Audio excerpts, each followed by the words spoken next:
Okay, so we left off talking about this pink egg, and it has silver coins in it with Caesar's face on there. And Judas was one of Jesus' disciples, but he's kind of a bad friend because Judas is the one that turned Jesus in to the people that wanted to kill him, the Israelites, the Pharisees and Sadducees. And I think that Judas wanted Jesus to just show his power and say wrong, and just when they try to hurt Jesus, he wanted to see Jesus handle it, show his mighty fist. But that's not what Jesus came to do. Of course, Judas didn't understand that, but Jesus did because he's God. So the next one, okay, this is the cup. So this is the cup at the Last Supper Jesus had with his disciples, and this is where we get communion or the Eucharist from.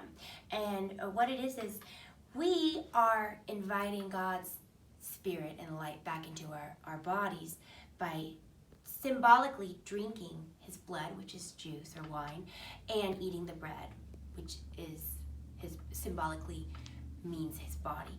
So what that really means is when we do that, we are giving our utmost adoration to God and bringing in that light.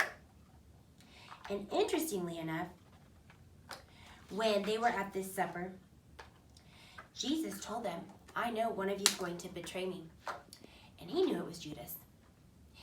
And none of them really knew who it was going to be.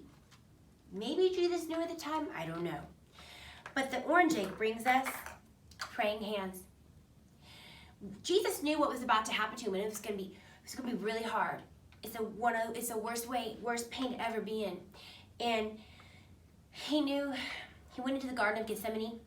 He took two of his disciples with him and said, hey, stay guard so I can pray to my Father.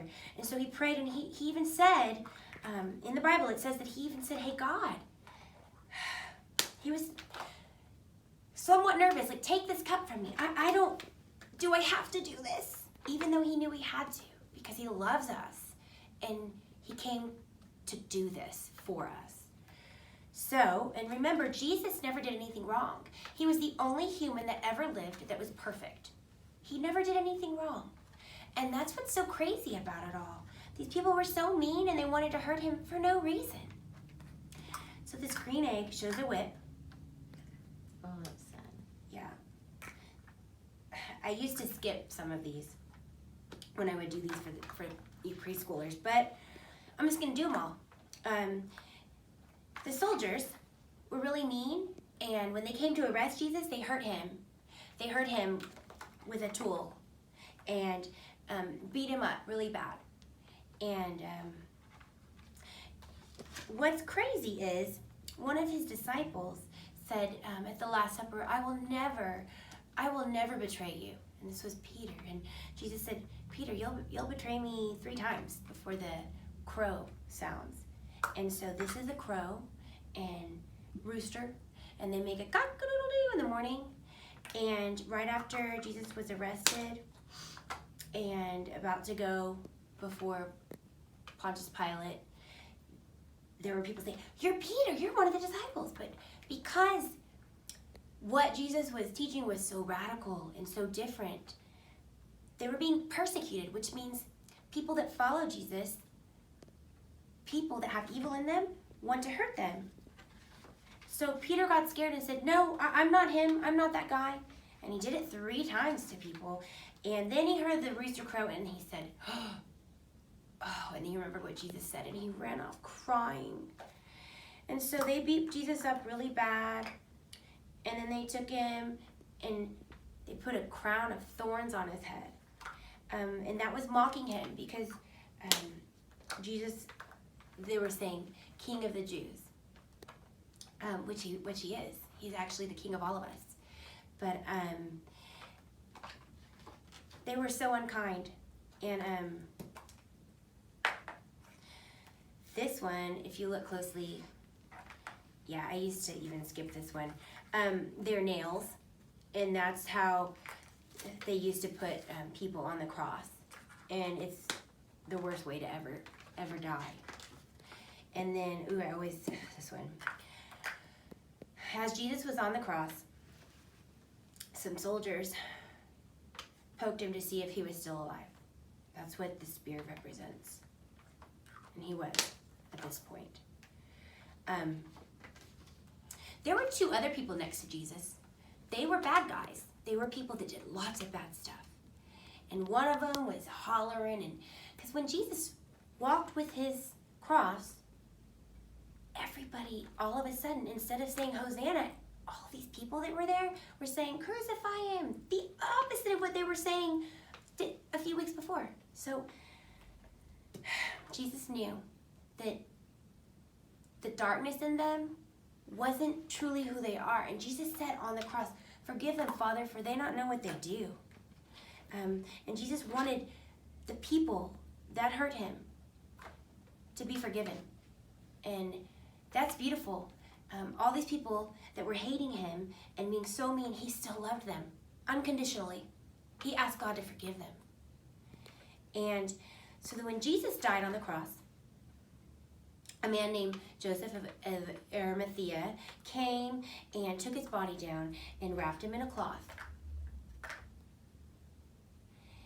And he put him in a tomb like we made the other day in the craft. And that's the stone. And he rolled a big stone in front of the tomb. Remember, we did it with the plate.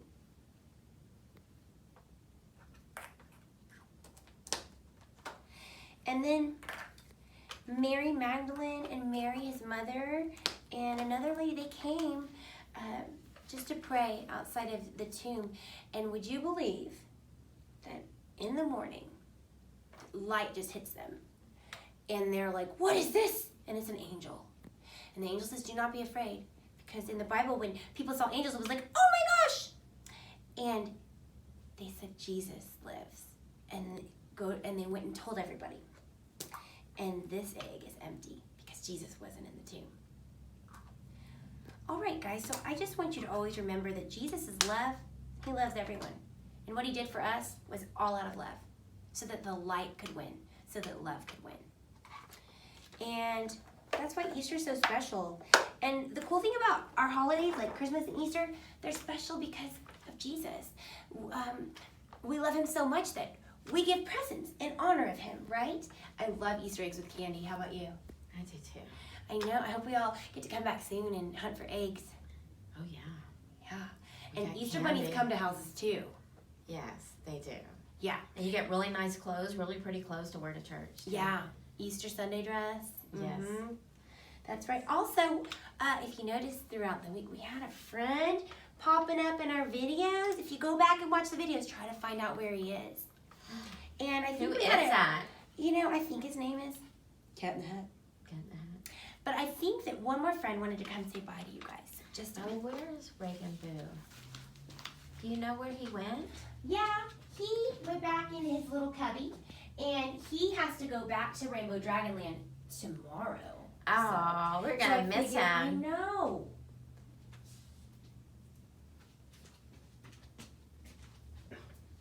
Come on, Reagan, come see us. Hi, how are you doing today? Hi! I like to call you Reagan Boo. Yeah, it means rainbow in Dutch. That's right. Yeah. Have you learned a lot? Did Yeah. you learn your shapes? Yeah, I love shapes. Oh, good job, Reagan Boo. What? Are you gonna come back and see us? Yeah. Oh, I think you're so adorable. Thanks. You think the same about me? Yeah, you're beautiful. Oh, thank you, Reagan Boo. And so are all of you kids. I can't wait. I'm going to come visit when you guys come back to school. But he likes it when it's quiet. Yeah, if it's too loud, I'm scared. Okay, Reagan Boog. Anything else you want to say? Thanks for letting me come, friends. And I love you. Oh, Reagan Boo, you're so cute. Bye. Bye, kids. Bye, kids. Bye, little baby.